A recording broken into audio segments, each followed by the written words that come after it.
Good morning, good morning, good morning. How we all doing out there? Well, Zach Brown band for you this morning. Yeah, Morning. big Zach fan. And that guy he can just loosen up the mood and get you into that, put a smile on your face. Seen him live a couple of times. That is a great show and a great way to get started into country if you've never done it. So, who's got something good to share? What's going good in your world?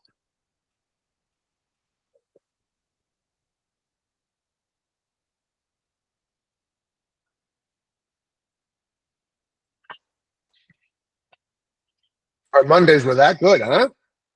Keely, you're saving me. What do you got, Good girl? morning.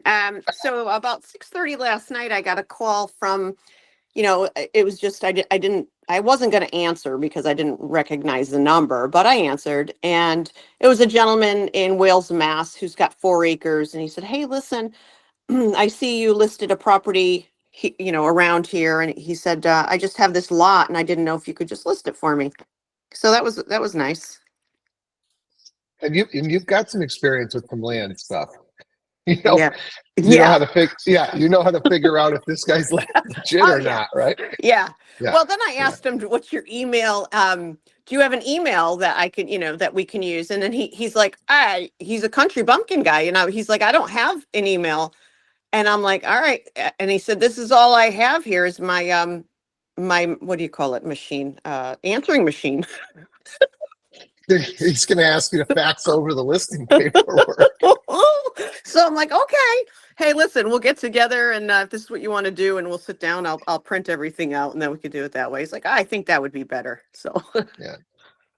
Well, I saw something else as I get back into being on social media that you got going good in your world. You want to share? Um, let's see. Well, I had a knee replacement, and I just started working out yesterday. Yeah. Again, is that what Oh, you're referring to? absolutely. Oh, okay. Absolutely. I think we take our bodies for granted, Oh, you believe know, and me, I'm, I I'm do not. yeah. And so, we can't get up and do this job. This job takes an extreme amount of energy, right? It takes having the energy to pick up the phone at 6:30 because you could easily just not pick up that phone call. You don't know the number. We get millions of calls, right? But you picked up the phone and you're going to get yourself a deal. Yep. But we've really got to, the health and wellness side of things is so important. I know a lot of you guys are starting on some different journeys, and hopefully we can share some of that stuff here because I think I took my health and wellness for granted. I luckily haven't had anything major. Had some stuff as a kid, but I'm really trying to take it serious. I want to be able to do this for a long time. I want to have the energy. I want all the little tips and tricks and strategies so I can come to this call alive and ready to deliver, and throughout the day to do the same stuff. Whoever I'm meeting, you might meet somebody one time, and especially we're talking about first time meeting a client, and you're dragging ass. What are they thinking on the other side? They're about to make the biggest decision of their lives, and you show up in shambles, dragging ass. You're late, and you're not ready to go. Right. So taking your health and man, I did a little bit of, I am not a group training person. I need to go to the gym and work out by myself. I don't need anybody yelling and screaming at me on what I need to do to whip myself in shape. But I've done it a couple of times. I just wanted to try it out and see if, with some age, maybe something had changed. And the trainer made me do those double ropes, Keely. And oh my God, those things, if you've ever done the double ropes, you know the pain that comes along with those damn things. So they are my nemesis. Yeah. Well, a little sore this morning, but Yeah. nonetheless, I got it done. Who else has got something going good, or maybe something going sideways that you want to talk about? Who? I put in an offer last night. Forgot a couple things. Had Lauren take a look. But after, talking with Lauren, there was something else that I totally forgot about. This home has a pool. And of course, it's closed. And, everything has been winterized. And I'm thinking I probably should put something in the addendum to say, in the spring, to make sure that everything's functional. Um, Yeah, I don't. it's Go a ahead. great share, Sue, because we're definitely coming up on that season. right? Where stuff is shut down. We might not be able to test the ACs, the pools, the sprinkler systems, and depending on, we got to keep in mind, what is our leverage? We're in a multiple offer situation and you want a $5,000 holdback to make sure the pool is working in the spring. Probably not a good idea to put that into your offer if you're trying to be competitive, right? Okay. But if we feel like we've got some leverage and property's been sitting for a little bit, these are the things that we can start to negotiate, and I don't, does anybody on the call want to maybe chat about that, how you've done it? I mean, the holdback is typically the way that you're going to do this, right? So we might need a new liner or something on that pool. Maybe the pump doesn't work. So, we could potentially hold back a couple of $1,000 until the spring when we can get that pool up and running and test it. And as long as everything's good to go, the seller gets their $2,000. But until then, it sits in an escrow account until we can test that stuff out. So does anybody have any? Go ahead, Sue. Can we say that the seller has to, get the pool up and running in the spring? I mean, you could. I mean, trying to track down that seller in the spring, I don't know, how likely that is. I don't know if they're still going to be in the area. I think it's more likely that you say, hey, we're going to keep this $2,000 in escrow, or whatever the number is. And we're going to have a local pool company come and open it up. And if there's any repairs that are necessary in order to get it up and functioning, we have the ability to use that money towards those repairs. Okay. And then your inspector is not going to inspect the pool at all. Yeah, typically a home inspector is not going to do a pool, even if we were in the middle of the summer, right? If you wanted the pool inspected, you would have to hire your own, pool company to come out and take a look at it.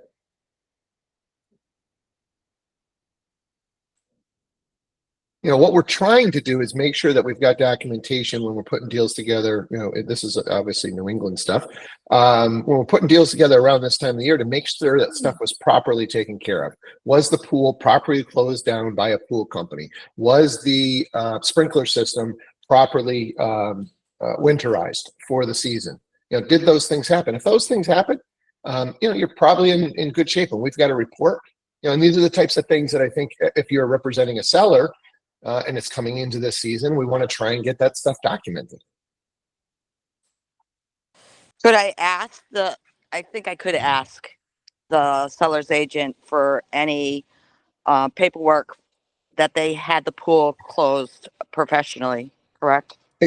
Absolutely. Absolutely.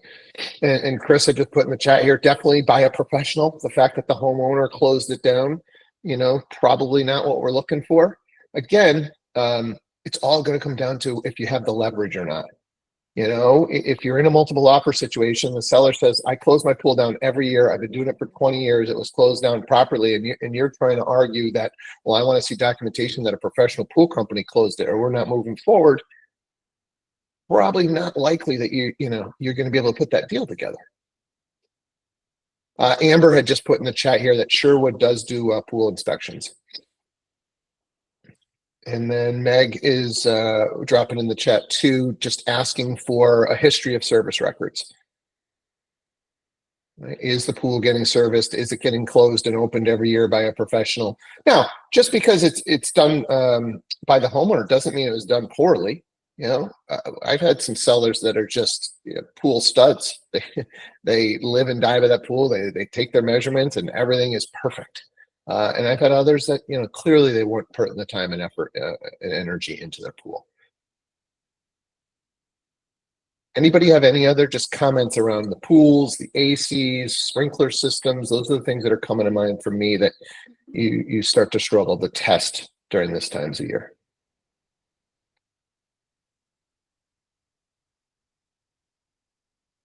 Okay. Nobody's come up against anything weird or, their client, buys something in the winter and then they, come springtime, they open it up and Jen, what do you got?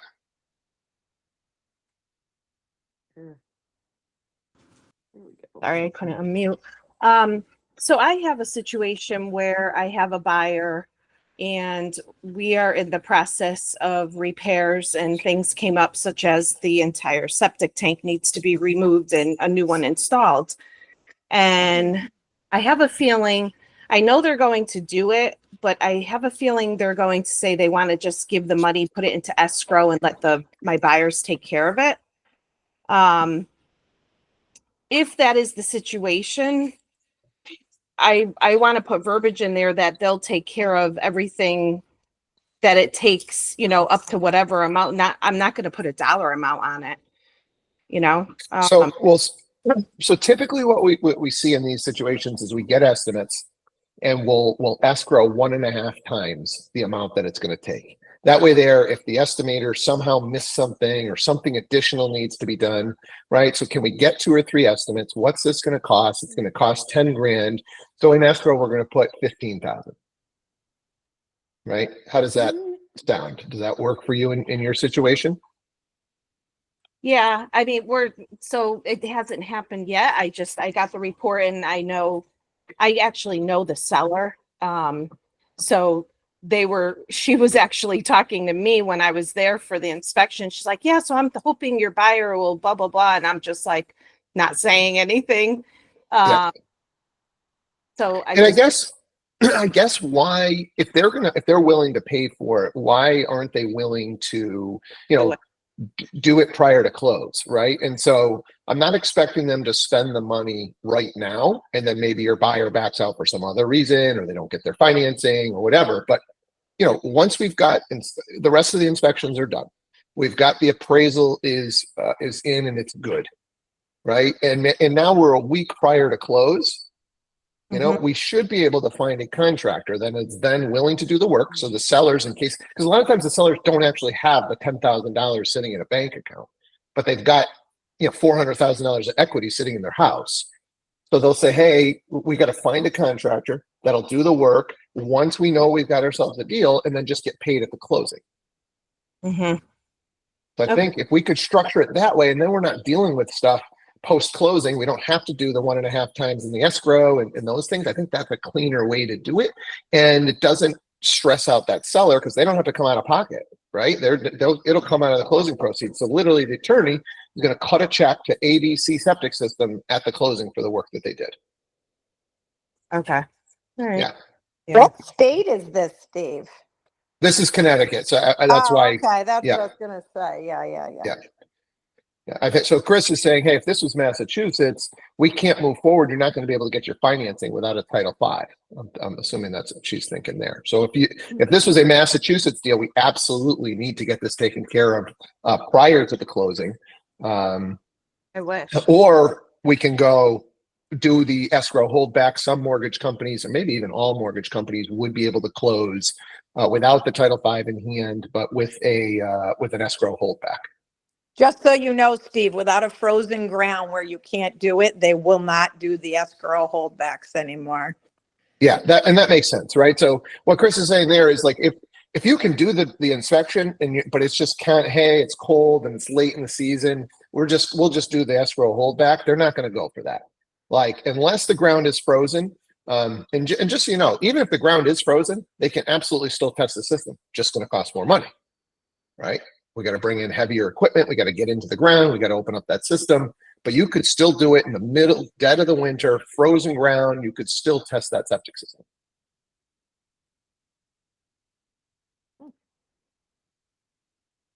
Any other questions on septic?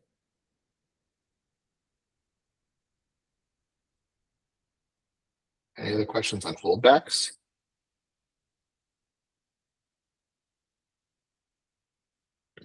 Okay.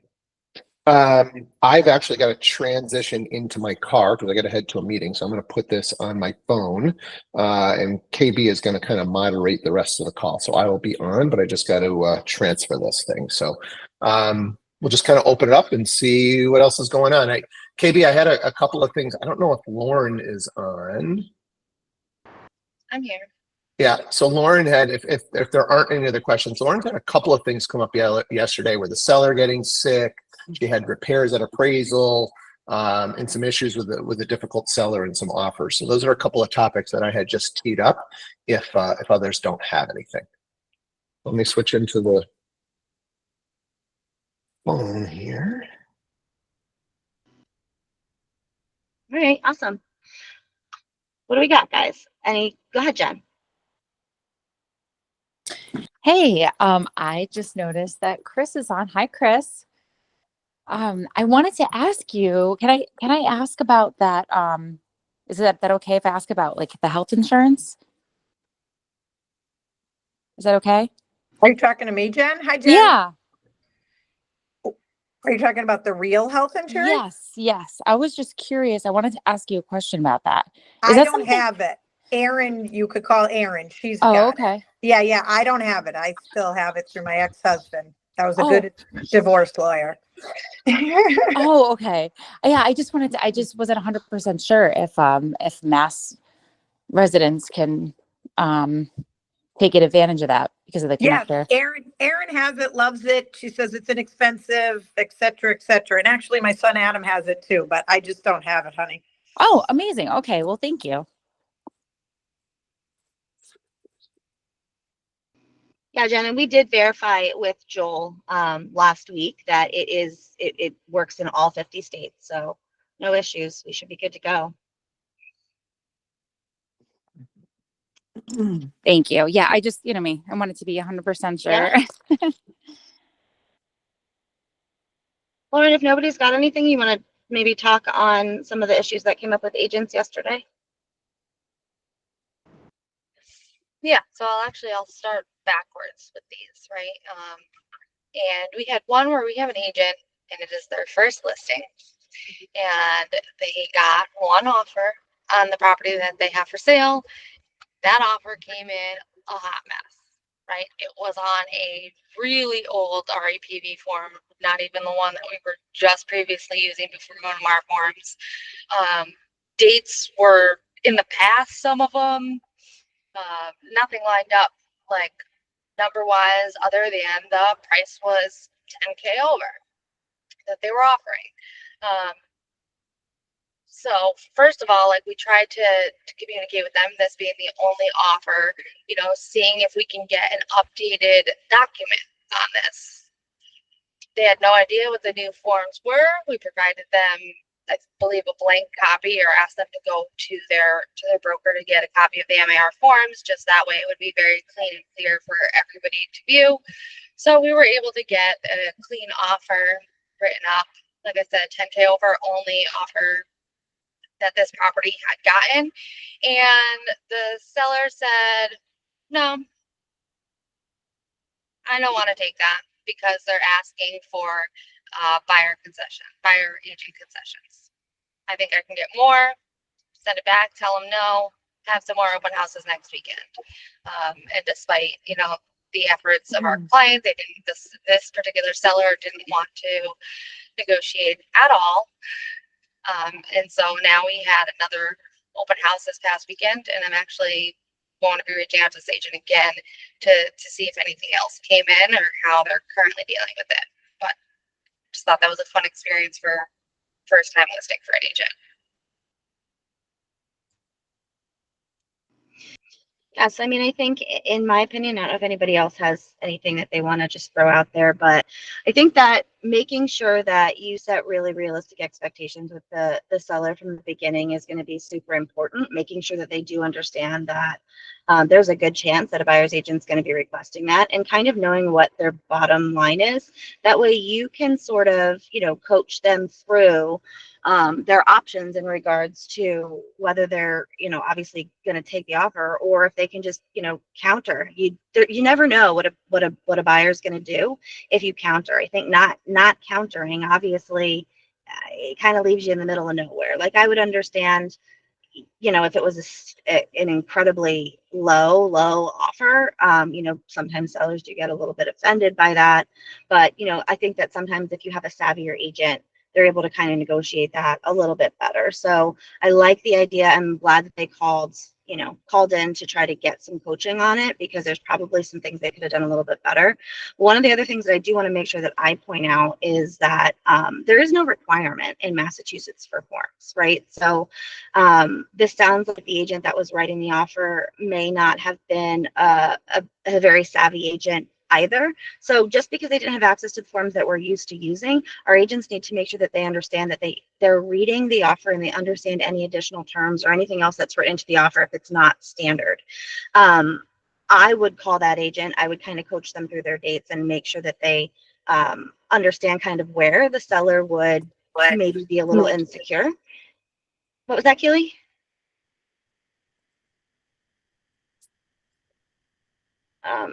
Oh, I'm sorry. I Oh, no, unmuted that's by okay. I got accident. Sorry about that. No, that's all right. That's all right.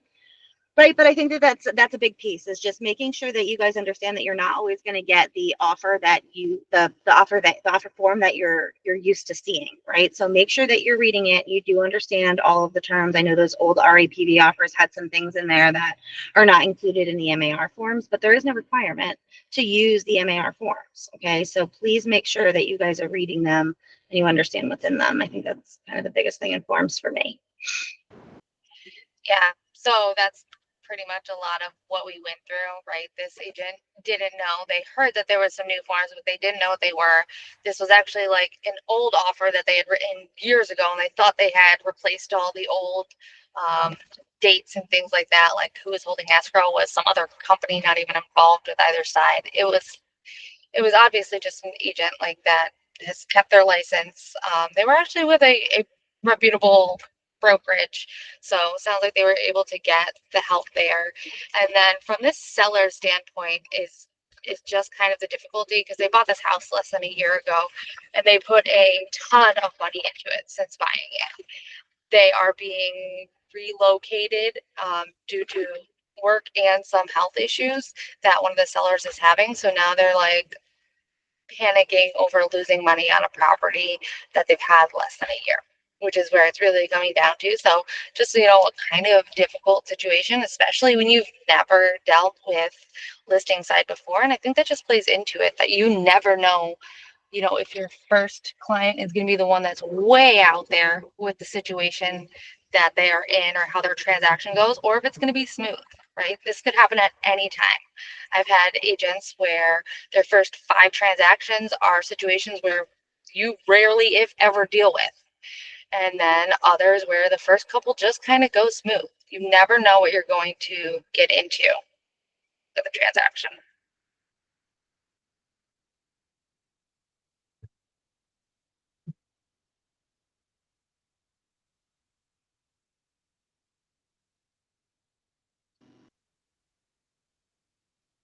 Was there something else too, Lauren, that you had that came in, or does anybody have anything else? I think some of the other ones that I had might be a little bit longer conversations. But I do want to refer back to a conversation we were having on Friday, which was having really great communication with the other side at the time of putting in the offer. We had an agent who was placing their first offer and had all the right conversations and really built a lot of really good rapport with the agent that they put this offer in with. They did not win that offer. Okay, but they were praised by the other side on how well they communicated and all of that. Just come yesterday, so Monday over the weekend, that buyer that they did accept had backed out already, right? From at the very end of last week. That agent called our agent back, okay, because that rapport built from the beginning, and said, hey, if you can change this term in your offer and rewrite it and send it up, I think we've got ourselves a deal. So I just wanted to give, huge kudos to that agent for really standing for their client from the very beginning, and doing right by them and having those conversations. I want to just double down on that. I don't think we necessarily need to wait when we know we've got a ready, willing, and able buyer that's in love with the property for that listing agent to call us back and tell us that the deal fell apart. What I would suggest is, if you're in this situation and you've got a buyer that you were close, and maybe you could even find out from the listing agent, hey, when's that buyer doing inspections? And then I want you to just follow up with that listing agent and say, hey, did they do the inspections? How's it going? I know my people are ready to and willing and able to move forward on this property. if we've got somebody that, especially if you feel like they're comfortable with the house, they're not going to nickel and dime at inspections, because, and just remind that listing agent, because that listing agent could be dealing with a long list of repair requests right now. If those inspections have happened, and I just want you to plant the seed in that listing agent's head, hey, we got a buyer over here that you might not have to deal with any of that. So if the current buyer, I know you accepted it, I know the terms were a little bit better, but if it's turning into a little bit of a sticky situation, please know that we're still here and you can use us as leverage, Mr. Listing Agent, right, with your current person. Because sometimes I don't know that the listing agent is, they could be so busy that they forget about it, or maybe they're not savvy enough to know that they can use you. They've got a backup offer in you. They can use that as leverage with that current offer. And this is something that you guys should be doing when you've got the listing side of a deal. You've got the seller, the buyer's, you got a couple offers in, you go with offer A. Offer B was darn close, but good agent, everything was structured well. It felt like you could have got it to the closing table. It's just offer A was a little bit stronger. And now offer A is asking for a laundry list of stuff. Call up offer B. Hey, are your people still there? Because I'm kind of getting sick and tired of the games that offer A is playing. And, if you guys are still there, we might go tell these guys, hey, we're willing to move on to offer B if you're not going to, remove your whatever contingency or repair requests or whatever that they're asking for. So understand how to use that leverage, understand how to have that conversation, when to have that conversation. I don't know if anybody else would like to just kind of add around this, or if you've done this and had some success with it, or any other advice around this topic.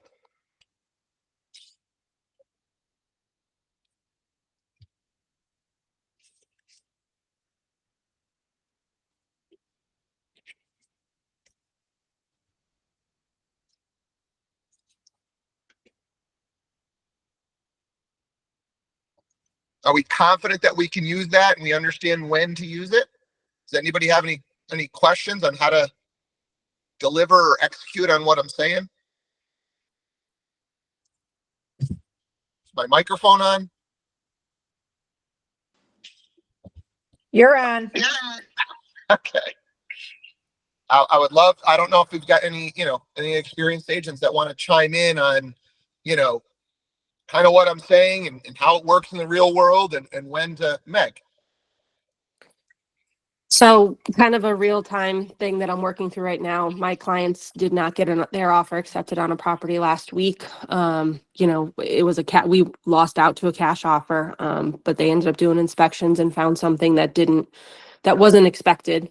Seller's still willing to fix it. So I was able to have that conversation with the agent when she gave me a call to tell me our offer wasn't accepted. I immediately went into rapport building mode of, well, I appreciate you letting me know, please let me know if anything changes, so having that conversation with her and letting her know that my clients really, really wanted the house. I ended up being her first call once that deal started to potentially fall apart over the weekend, and then got the official call yesterday that it fell apart. So my clients are going over to the house today to look over things and talk through what the inspector found, and hopefully we'll be able to bring it together. But, it's really important. The deal may not end up ever coming together, but at least it gave you an opportunity to build rapport with that agent, because you never know when you'll have an opportunity to work with them in the future.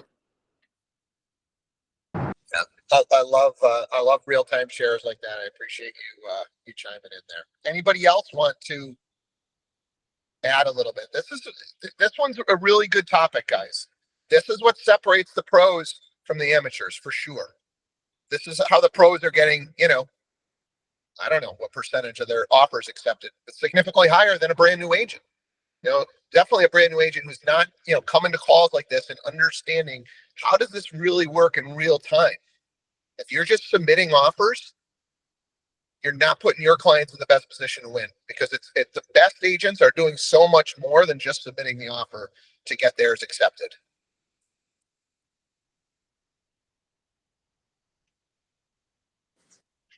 I just think a super important thing too, Steve, is if you are saying that, like, I have a buyer that's super interested, they really want the property, they're not going to, ask for anything, make sure you truly mean that. Because I have had situations where someone wants the house so bad, they're like, we know everything. Everything's been disclosed, blah, blah, blah. And then at inspections, they're like, well, he wants the lampshade fixed or something like that. So just make sure you have your buyers fully educated. Yeah, I mean, this is a great point. And look, here's a way that we can do it, right? If you've got that buyer and or you've got the seller, either side that you've got, right? Let's get permission from if a seller receives a full inspection report, right? I don't see any reason why we can't share. Hey, here's the things that have come up. Are your buyers going to be okay with this? Right? The current offer that we've got, they want a new electrical panel.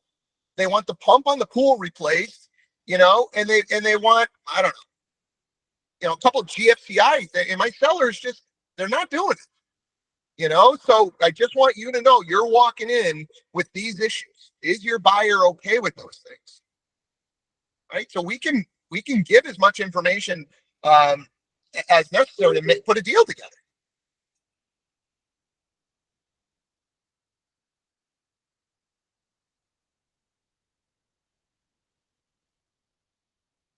Steve. I have a question for you, experienced agents. So I put in an offer. We got denied. We got the second chance coming. Will the listing agent disclose why that previous deal fell apart? Or is that something they're going to take, stay tight-lipped on? So in theory, what the listing agent is supposed to do, Steve, is they're supposed to disclose any material facts about the property that could affect a buyer's willingness to buy or the value of the property. Those things should be disclosed. Does it happen Does it happen every single time? Absolutely not. Right? But that is the way, by the law that it should be done. So yeah, and I believe. Sorry. It's in everybody's best interest that they do disclose that, because that's the easiest way. I just had it with Hamden and East Long Meadow. I mean, there were a couple of things that were disclosed, and I just said to the next two people in line, like, these are the things, are you good with it? And, that's the easier way.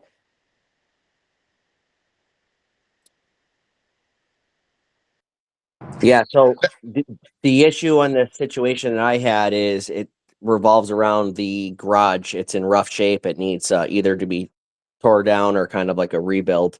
And that was the deal breaker on it. So I got that intel, and we got to the point where we believe the sellers are willing to put that construction into that garage and keep it up and do all the repairs, which is going to be, most likely required by the FHA appraisal anyways. So we're just waiting to see if our offers are, accepted. The listing agent pretty much guided me, like Lauren said, and said, if you can, cut this closing costs in half, I can probably get them to accept the deal. I just don't know if there are other competing offers that are going to come in over asking now. And in addition to that.